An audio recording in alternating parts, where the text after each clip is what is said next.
Hello everyone. I hope you all are doing well and preparing really hard for your final exams. So, just in order to help you in your revision, I'm trying to explain the poem Dover Beach, which is very important. For BA1 semester 2, you people only have 4 poems in your syllabus, and out of those 4, 2 reference to the context will be there in your final exam. And out of those 2, you have to attempt 1 from poetry section, and similarly there would be 2 chapters that will be quoted in the reference to the context sections, and you have to attempt 1. So अगर overall आपको guess लगाना है, अगर कोई ऐसी पेचीदा सी pome आपको लगती है, कई बार टफ नहीं होती, हमें अच्छी नहीं लगती, तो कोई एक पोम आप छोड़ सकते हो, कोई एक चैप्टर आप छोड़ सकते हो, बट रिस्क इज योर्स. सो कोशिश करिए, बहुत अच्छे से प्रिपेयर करके जाइए ताकि वहां कुछ भी आ जाए आपको सब आता हो. तो सबसे पहले एक्सप्लेनेशन में ये बहुत जरूरी है कि आप जरूर पेपर में अटेम्प्ट करें, रेफरेंस टू द कॉन्टेक्स्ट बहुत अच्छे से लिखें, और उसके बाद जब आपने एक्सप्लेनेशन लिखनी है जैसे यहाँ पे, तो it is very like important to add the heading here. बिना हेडिंग के अगर आप एक्सप्लेनेशन वहां नहीं लिख के आओगे तो अच्छा इंप्रेशन नहीं जाएगा, और बहुत अच्छे से आई जस्ट होप आपका पेपर बहुत अच्छा जाए सबका. So this is the second poem Dover Beach written by Matthew Arnold. तो आपने कैसे लिखना है रेफरेंस टू द कॉन्टेक्स्ट. अब जैसे ये 2 पार्ट हैं, डॉवर बीच है, सो मेक श्योर आप इसको बोल्ड करें, इसको अंडरलाइन. पेपर में तो बोल्ड नहीं होगा, पेपर में आप अंडरलाइन करके आए ताकि जो इवेलुएटर है उसको दूर से दिखे आप क्या लिख रहे हो. Make sure. And what is going to be the easiest reference to the context for this poem? That is, so use this heading. Paper में heading बना के आना है reference to the context, और उसके बाद these lines have been taken from the poem Dover Beach. That is the name of your poem, written by a famous poet Matthew Arnold. ये दोनों चीज अगर आपकी ठीक हो जाती हैं तो out of 5 almost आप 2 नंबर तो कहो कि आप आ गए उस पे. In the given poem, the poet has expressed his heartfelt emotions, sentiments, ideas, and experiences. The poem is a masterpiece of modern poetry. तो मॉडर्न पोइट्री का एक मास्टरपीस है ये, MODERN. अच्छा, इसको अब कई बच्चे बोलते ही मॉडर्न है, तो वो लिखेंगे भी मॉडर्न. ये मॉडर्न ये गलत है. इसकी करेक्ट प्रोनाउंसिएशन क्या है? It is modern. Modern, modern नहीं होता बच्चा, it's modern. So it's a masterpiece of modern poetry. मेरा कर्सर है यहाँ पे, ये इसलिए आर और एन मिक्स होके आपको एम दिख रहा है. It deals with the loss of faith. अब पोएम किसके बारे में है? It deals with the loss of faith, moral values and peace. दुनिया में ना विश्वास रहा, ना मॉरल वैल्यूज और ना peace. It presents the human misery and sufferings. It teaches us that faith in God and morals can save the humanity. तो ये इसका जिस्ट है. आप ये वाली वर्डिंग यहाँ से लेके यहाँ तक जो है ये आप अपने आंसर्स में भी यूज कर सकते हैं. ये ऐसी सिंप्लीफाइड लाइंस हैं कि in order to make your answers impressive आप ये यूज कर सकते हैं. अब आ जाइए पोम पे. तो कहाँ से शुरू होती है ये? The sea is calm tonight, the tide is full. The moon lies fair upon the straits. On the French coast, the light gleams and is gone. तो साथ साथ ही मीनिंग करते हैं. तो कहते आज सी काफी काम है, शांत है, टाइड फुल है, जिसको ज्वार भाटा कहते हैं हिंदी में, और मून भी बहुत फुल मून नाइट है और लाइट पड़ रही है स्ट्रेट्स.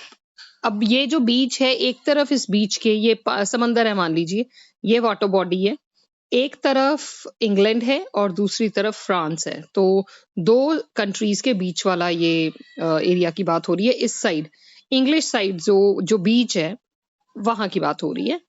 तो लाइट आ रही है जा रही है, जैसे लाइट हाउस होता है वो घूमता रहता है, लाइट आती है जाती है. हर एक बीच पे ये सिनेरियो देखने को मिल सकता है.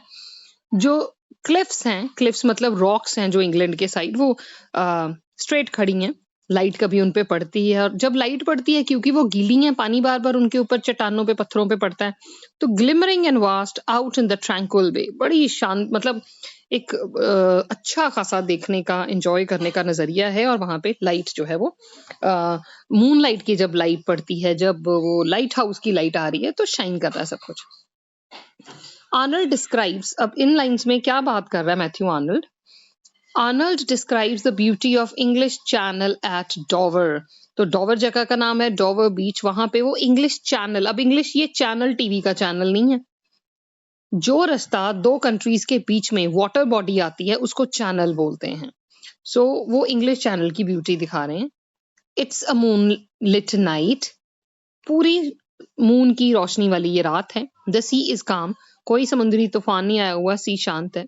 द टाइड इज फुल, ज्वार भाटा पूरे, क्योंकि जब फुल मून नाइट होती है पानी बहुत जोरों शोर से उछाल मारता है, तो tide is full. The moon light is reflected on the straits, तो मून लाइट जो है वो भी स्ट्रेट पे पड़ रही है। अब लेकिन ये वाली मून लाइट स्टेबल रहेगी, जो आ रही है और जा रही है लाइट, वो एक ऐसा बड़ा सा डंडे के ऊपर यहाँ लाइट लगी होती है बड़ी सारी, वो घूमती रहती है, तो वो जब आएगी जाएगी उसकी बात हो रही है, लेकिन ये light is permanent. On the other side of the English Channel, the French coast is visible in the soft moonlight. तो पानी के इस तरफ इंग्लैंड है, दूसरी तरफ फ्रेंच कोस्ट है, वहां पे फ्रांस का समुद्री किनारा है। The big rocks of the England near the Quiet Bay at Dover are shining in the moonlight. तो जो बड़ी बड़ी चट्टाने हैं, बिग रॉक्स हैं इंग्लैंड वाली साइड की, off England, near the quiet bay. अब बे आप समझते हो, बे ऑफ बंगाल भी है, तो अगर ऐसी जगह है ये ऐसी, तो ये बीच वाला जो एरिया होगा ये बे, तो जितनी चट्टाने हैं ना यहाँ पे इस बे के अंदर, वो शाइन कर रही हैं मून लाइट में।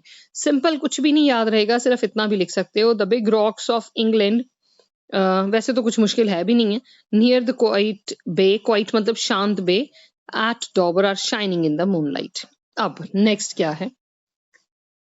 कम to the window, sweet is the night air. तो किसी को बुला रहा है, कहता कम टू द विंडो, किसको बुला रहा है? अपनी वाइफ, अपनी बिलवेड को बुला रहा है। Only from the long line of spray, एक एक लाइन में एक एक वर्ड दिमाग में रख लीजिए, आपको डेफिनेटली याद आ जाएगा उन लाइंस का मीनिंग क्या है। तो कम टू द विंडो, किसी को विंडो पे बुला रहा है। यहाँ लाइन ऑफ स्प्रे, समुद्री झाग की बात हो रही है। Where the sea meets the moon blanched land, यहाँ पे होराइजन की बात हो रही है कि दूर दूर तक पानी पानी दिख रहा है। लिसन, फिर you here the grating roar, यहाँ पे वो सुना रहा है, कहता सुनो। ये रोर होती है शेर की आवाज, यहाँ किसके दहाड़ने की आवाज आ रही है? जो पत्थर है ना पानी में, वो आपस में जब टकरा रहे हैं तो बहुत ज्यादा साउंड कर रहे हैं। किसकी ये रोर? ये पेबल्स की, पत्थरों की आवाज है ये, ठीक है। Eight there return up the high strand, तो आ जा रही हैं, जब लहर आती है तो उसमें पत्थर है, वापस जाते हैं और उनकी आवाज आ रही है। Begin and cease and then again begin, ये कौन है जो शुरू करता है फिर बंद होता है? ये वेव्स की बात कर रहे हैं, जो समंदर के अंदर लहरें हैं उनकी बात हो रही है।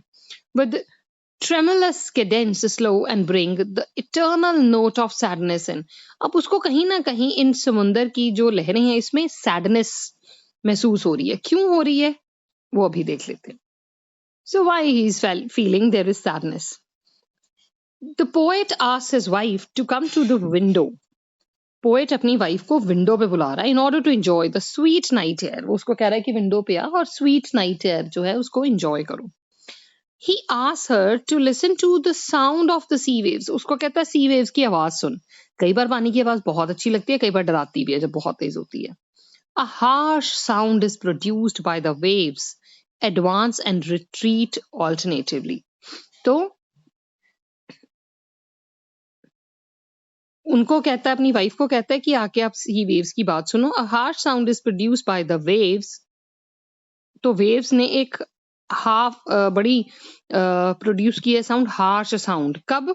यहाँ पे एक वर्ड ऐड कर दो, when they advance and retreat alternatively।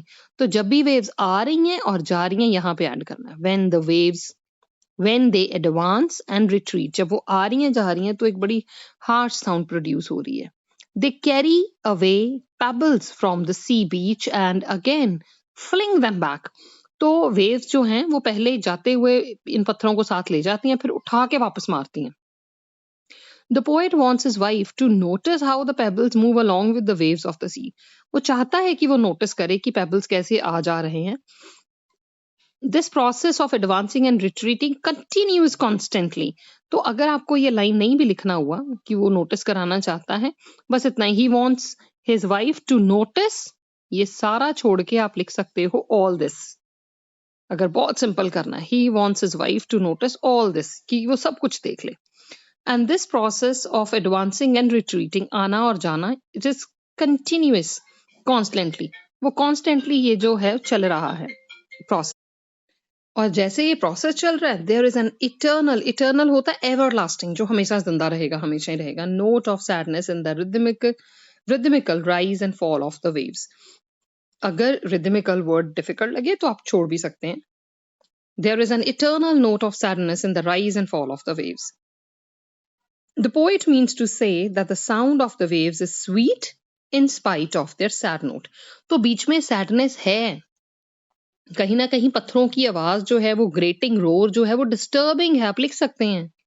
The harsh sound of pebbles is disturbing, but there is sweetness in the sound of waves. I hope this would be clear.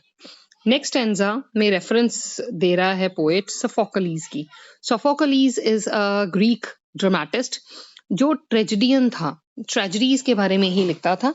तो अब यहाँ पोएट कह रहा है कि शायद सोफोकलीज ने भी ना यही आवाज सुनी होगी, ऐसे ही सैडनेस की, इसीलिए वो ट्रेजेडीज लिखता था. Sophocles long ago heard it on Aegean and it brought into his mind the turbid ebb and flow. तो कहता उसने भी अपने कंट्री के जो समंदर था उसके पास खड़े होके यही सैडनेस सुनी होगी, जिसने उसके दिमाग में डाला होगा कि भाई किसके बारे में लिख, एब एंड फ्लो, उतार चढ़ाव के बारे में लिख, of human misery. We find also in the sound a thought, hearing it by this distance, northern sea. तो यहाँ भी सेम वो चीज जो है, सैडनेस जो है वो पानी के उछाल में इसको नजर आ रही है. So Arnold says that 2000 years ago, Sophocles, who had found a similar, two. अब ये जो two है, this two has to be, it's a typing error, it has to be this two. Right, double O. So Sophocles too had found a similar note of sadness in the sea waves. उसने भी पक्का अपने देश के समंदर में की लहरों की यही sadness सुनी होगी. He had heard it in the waves of ancient sea, while Arnold has now heard in the English Channel. Arnold ने ये English Channel में सुना और सोफोकलीज ने एंशियंट सी में ये वाली आवाज सुनी होगी. Thus both Arnold and Sophocles found the same note of sadness in the sea waves. Both of them regarded the sea as symbol of man's life. तो जैसे हमारी जिंदगी में उतार चढ़ाव होते हैं, उन दोनों को यही सब ह्यूमन लाइफ में दिखा कि ह्यूमन लाइफ में भी तो उतार चढ़ाव आते हैं. The rise and fall of sea waves brought to their mind the human misery. और इसी राइज और फॉल ने उनके दिमाग में ह्यूमन मिजरी, ह्यूमन जो दुख है, मिजरी मतलब सैडनेस है, उनका पॉइंट डाला. The sad music of the waves was similar to the sad music of humanity. और ये जो म्यूजिक है वेव्स का सैड सा, ये हमारी लाइफ के साथ जुड़ा हुआ है, बिल्कुल सिमिलर है. What the poet is saying in the next stanza, let's have a look at that. The sea of faith was once. तो जो sea of faith है, कहता was once too at the full and round earth's shore. तो कभी जमाना था जब दुनिया में विश्वास था, दुनिया विश्वास से घिरी हुई थी. Lay like the folds of a bright gilded fold. But now I can only hear its melancholy, long withdrawing roar, retreating breath to the breath of the night wind down the vast edges drear and naked shingles of the world. तो अब हमें सिर्फ दुनिया की negativity दिखाई दे रही है. वो जो सी ऑफ फेथ था वो तो कभी था. पानी का कम होना को किसके साथ इक्वेट कर रहा है कि जैसे समंदर में पानी कम हो रहा है ना, वैसे ही समंदर का दुनिया में से फेथ कम होता जा रहा है और इसीलिए शायद पत्थरों की आवाज ज्यादा सुनाई दे रही है. So Arnold compares Arnold compares the sea with religion, तो वो रिलीजन के साथ कंपेयर कर रहा है, उसको फेथ के साथ कंपेयर कर रहा है. There was a time when the sea of faith was full. कोई जमाना था जब विश्वास से भरा हुआ था, धर्म से भरा हुआ था पूरा वर्ल्ड. इट ले अराउंड द अर्थ शोर लाइक अ ब्राइट गिrdle. तो ऐसे था जैसे उसको पूरा एनवेलप किया हो इसने. मतलब हर एक आप कह सकते हो कि धरती विश्वास से सजी हुई थी. The poet means to say that people all over the world then had a deep faith in religion. तो बड़ा रिलीजियस माइंडेड पोएट है ये मैथ्यू आर्नल्ड. तो वो कहते हैं कि कोई समा था जब पूरी दुनिया फेथ रखती थी रिलीजन में. But in the Victorian age the poet found that people had become sceptical, का मतलब doubtful. Let's take some easy word, ताकि लास्ट मोमेंट पे अब कोई दिक्कत, अगर कुछ भी कोई कंफ्यूजन है, कई बार कोई एक वर्ड नहीं समझ में आता, तो इट वुड बी डाउटफुल. तो अब लोग डाउटफुल हो गए हैं. क्यों? क्योंकि विक्टोरियन एरा में बेटा साइंटिफिक काफी डिस्कवरीज हुई हैं, लोगों का धर्म से विश्वास उठ गया. अब वो पूरी स्टोरीज आपने जब आपको प्रॉपरली करवाया गया होगा तो पक्का बताई गई होगी सबको ही. So the faith in religion was receding. अब क्या सिचुएशन आ गई, जो फेथ था रिलीजन में अब वो रिसीडिंग का भी एक सिंपल वर्ड लिख सकते हैं, दैट इज डिक्लाइनिंग. अब वो जो फेथ है दैट इज डिक्लाइनिंग, वो नीचे जा रहा है. Right, let me write the spellings at a clear place. It's declining,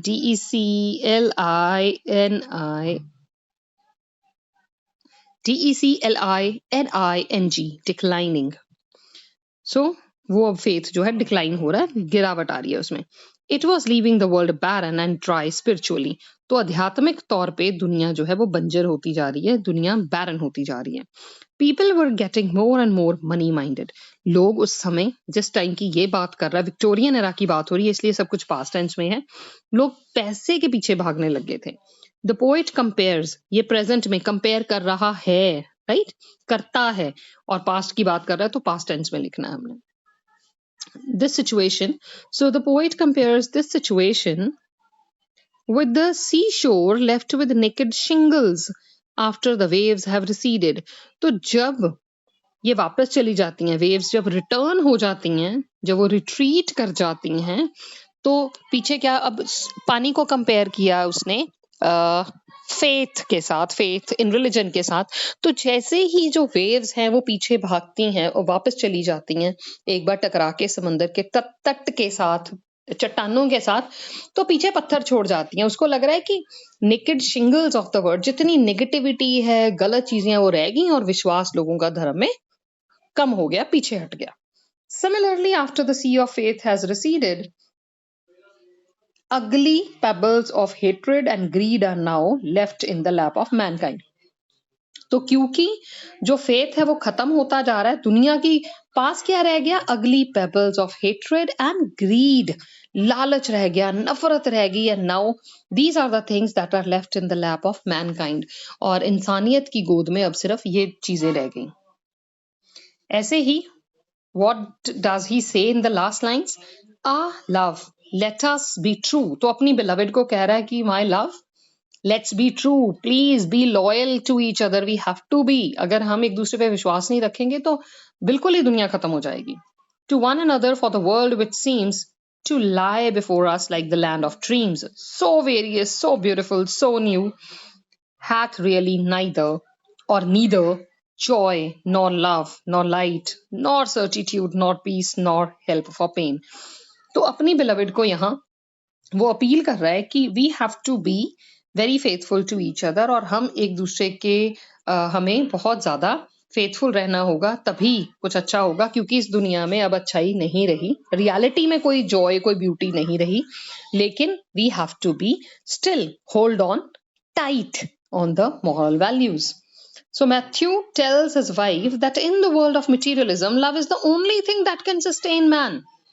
तो इस मटीरियलिज्म की दुनिया में अगर इंसान को कोई चीज बचा सकती है तो वो लव है. उसके बिना और कोई चीज उसको बचा नहीं सकती. Outwardly the world of materialism seems to have joys. तो बाहरी तरफ से अगर हम देखें तो लगता है कि मटीरियलिज्म ने दुनिया को खुश कर दिया है, दुनिया खुशियों से भरी हुई है. इट लुक्स वेरी अट्रैक्टिव, बहुत अच्छी दिखती है. It looks as beautiful as a land of dreams. ऐसे लगता है जैसे कोई ख्वाबों की दुनिया हो. Its joys seem to be varied and new. ऐसे लगता है जितने joys हैं वो बड़े अलग अलग किस्म के और नए हैं. But in reality there is no joy or beauty in it. ना कोई joy है ना कोई beauty है. There is no peace, love or light in it. ना कोई peace है, शांति नहीं है, प्यार नहीं है, light नहीं है. It is an uncertain world. ये बड़ी uncertain, unsure सी world है where there is nothing but pain. जहाँ कुछ भी नहीं है, सिर्फ दर्द है. In such a world, love is the only thing that can bring some solace. तो अगर थोड़ा सा comfort, solace नहीं याद हुआ तो comfort लिख लेना. अगर थोड़ा सा कुछ आराम मिलेगा तो comfort मिलेगा, वो सिर्फ और सिर्फ love से मिलेगा. So the poet tells his wife that they should remain true to each other. तो यहाँ दोबारा से उसको अपील करता है कि हमें एक दूसरे के बहुत ज्यादा loyal, true रहना होगा एक दूसरे की तरफ. The last lines of the poem are, and we are here as on a darkling plain. Darkling plain, हम बड़ी अंधेरी सी जगह पे हैं. Swept with confused alarms. Struggle and flight where ignorant armies clash by night. लेकिन आज की situation क्या है? अब इन लाइंस में से एक लाइन में से एक वर्ड याद रखना. डार्कलिंग प्लेन मतलब हम एक अंधेरी सी जगह में हैं. स्ट्रगल एंड फ्लाइट और या अलार्म कि कुछ नहीं पता, लोग एम बिना बात के लड़ी जा रहे हैं. इग्नोरेंट आर्मीज मतलब अब कुछ भी नहीं पता चलता. एक कंट्री दूसरे कंट्री पे रात के अंधेरे में अटैक कर देता है, उस कंट्री को तबाह करने. कितनी सारी वॉर्स हम आसपास देख रहे हैं आजकल, राइट? चाहे वो यूक्रेन रशिया की हो, चाहे वो कोई और कंट्री किसी और कंट्री में घुसपैठ कर रहा हो. तो बहुत सारी ऐसी चीजें हैं जो ना चाहते हुए भी हमारे आसपास हैं.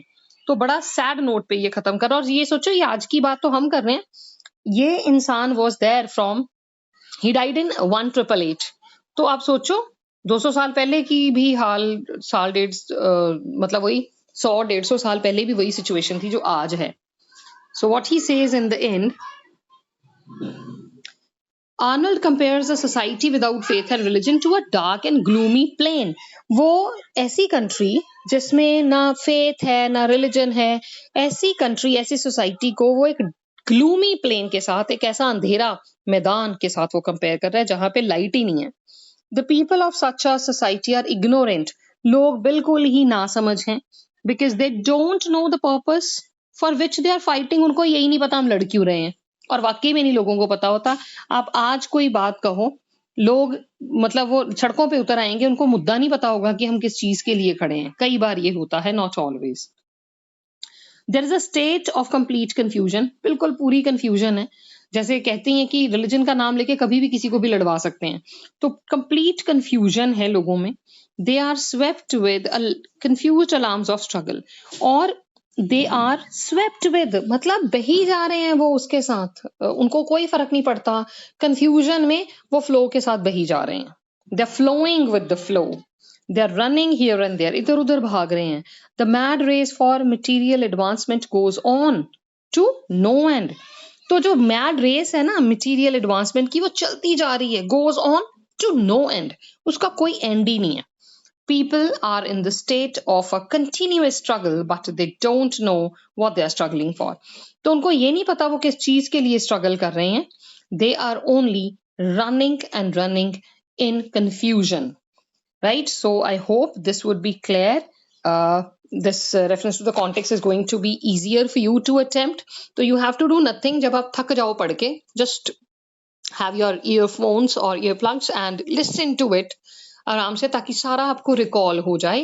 That is the only thing I can do. So all the very best and see you soon with some another task of revision. All the very best. Good luck for your exams.